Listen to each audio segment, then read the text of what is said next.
لا يكلف الله نفسا إلا وسعها، لها ما كسبت وعليها ما اكتسبت.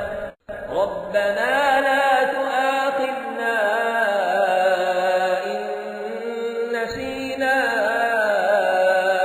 أو أخطأنا، ربنا ولا تحمل علينا إصرا كما حملته على الذين من قبلنا.